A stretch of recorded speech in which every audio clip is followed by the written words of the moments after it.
ვინ შექმნა ჯოჯოხეთი? ამ კითხვაზე თუ უპასუხე, რომ ეშმაკმა შექმნა ჯოჯოხეთი, არასწორი პასუხია, იმიტომ რომ ეშმაკი ესე ცალკე სუბსტანციებს ნაღდად ვერ ქმნის, ჭეშმარიტი შემოქმედებითობა მხოლოდ ღმერთს გააჩნია.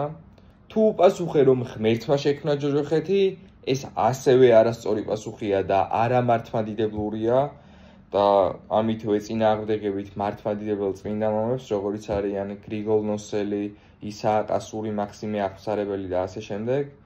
ღმერთს ჯოჯოხეთი არ შეუქმნია. აბა ვინ შექმნა საბოლოოდ ეს ჯოჯოხეთი? ჯოჯოხეთი წარმოიშვა ქმნილების თავისუფალი ნების არასწორი აქტუალიზირებით. ანუ ჯოჯოხეთი არის ღმერთის სიყვარულზე საბოლოოდ უარის თქმის პროდუქტი. როცა ღმერთის სიყვარულზე ქმნილება საბოლოოდ უარს ამბობს და ღმერთის სიყვარულში არ დაემკვიდრება, აი თვითონ ეს კონდიცია არის ჯოჯოხეთი. და ეშმაკი ვინ შექმნა? ამაზე პასუხს თუ გავცემთ, რომ ღმერთმა შექმნა ეშმაკი, ეს არის არასწორი პასუხი და მეტიც ეს არის ღვთის გმობა, იმიტომ რომ შეუძლებელია აბსოლუტურმა კარგმა რაიმე ცუდი შექმნას. ღმერთმა შექმნა ანგელოზი, რომელსაც მისცა პიროვნულობა და თავისუფალი ნება და თავისუფალ ნებაში მოიაზრებოდა ის, რომ ამ ანგელოზს შეეძლო, რომ ან დარჩენილიყო ღმერთთან, ან არ დარჩენილიყო.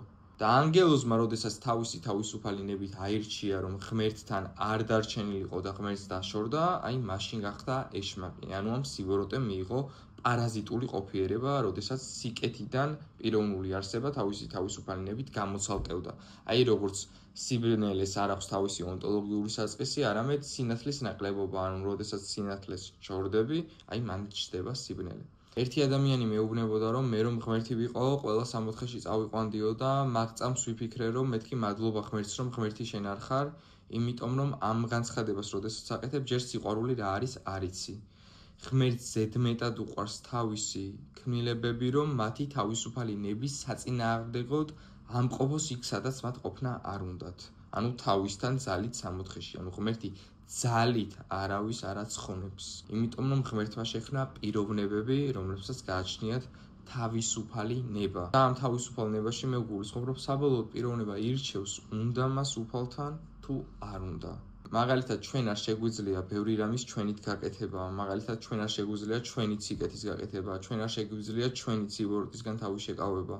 და ამის ძალას თავისთავად ქრისტესგან ვიღებთ და ქრისტეს ვთხოვთ და ქრისტე გვეხმარება ამ ყველაფერში, ხო? და ქრისტე მოქმედებს ჩვენში. მაგრამ ძალით 64 ესეთი რაღაც შეუძლებელია, იმიტომ რომ სიყვარული და სიკეთე თავისუფალი ნების გარეშე არ არსებობს. ამიტომ ამბობდა გრიგოლ ნოსელი, რომ არასოდეს ვიტყვით იძულებით გაკეთებულ სათნოებად. გამორიცხულია.